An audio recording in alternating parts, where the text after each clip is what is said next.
T-minus 10, 9, 8, 7, 6, 5. All three engines up and burning.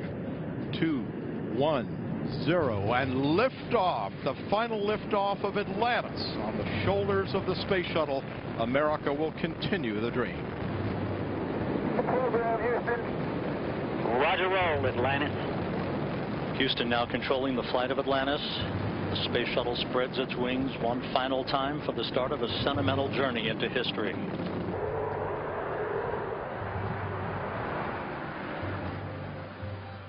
Main gear touchdown. Mission complete, Houston. After serving the world for over 30 years, the space shuttle's earned its place in history and it's come to a final stop. We copy your will stop, and we'll take this opportunity to congratulate you, Atlantis, as well as the thousands of passionate individuals across this great spacefaring nation who truly empowered this incredible spacecraft, which for 3 decades has inspired millions around the globe. A year after the retirement of NASA's space shuttles and their shipment to museums across the nation, the workforce at NASA's Kennedy Space Center in Florida is remaking America's gateway to space. A dynamic infrastructure is taking shape, one designed to host many kinds of rockets and spacecraft, sending people on humanity's great adventures. Orbiter Processing Facility 3, no longer needed to service shuttles, has been revamped and turned over to Space Florida. They will partner with the Boeing Company to manufacture, assemble, and test the company's Crew Space Transportation CST-100 spacecraft. OPFs 1 and 2 also are expected to be used in the future for spacecraft processing, as Kennedy's unique capabilities are adapted to new users. Negotiations are also underway at Launch Complex 39 for the use of its twin pads, A and B. We still have many challenges in front of us, but I believe our future is bright.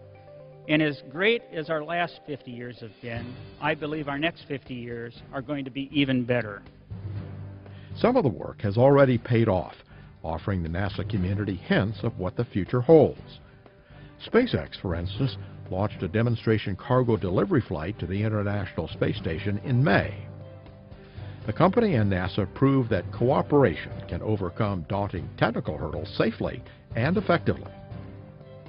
Like OPF-3, the high bay at the Operations and Checkout Building has been remade into a modern aerospace factory floor. Space Florida and Lockheed Martin Space Systems Company renovated the facility, once used to process space vehicles in the Apollo era. It will serve as the final assembly and checkout facility for the Orion crew exploration vehicles, which includes the crew and service modules. The first spacebound Orion rolled into the facility June 29th to begin assembly and processing for a flight test in 2014. NASA and its astronauts are counting on the Orion to take people into deep space for the first time since Apollo. We don't know what we don't know. And when we find those things, when we make those discoveries, we're going to be better off just as a people, but also it's going to have applications that help make our life better. Workers and technicians are refurbishing the Vehicle Assembly Building, Launch Pad 39B, and numerous other facilities in anticipation of a new golden age of spaceflight. When the work is completed, the center will, for the first time, be equipped to assemble, process, and launch several kinds of spacecraft and launchers, including ships designed to take astronauts far beyond low Earth orbit.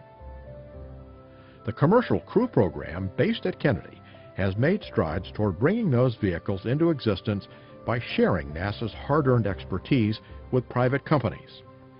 The goal is to develop innovative spacecraft to take astronauts to the International Space Station. While the launchers and spacecraft that will take people into space are invented and tested, NASA's Launch Services Program continues to dispatch NASA explorers of a different kind to survey the cosmos and visit some of the most tantalizing destinations in the solar system. Riding atop an Atlas V rocket, the car-sized rover Curiosity lifted off from Kennedy on November 26, 2011, on an ambitious mission to place a robotic geologist on Mars, so researchers can find out more about the mysterious red planet. The Juno mission also began at Kennedy with an Atlas V thundering spaceward on August 5th to place the 4-ton spacecraft on a course for Jupiter, the largest planet in the solar system.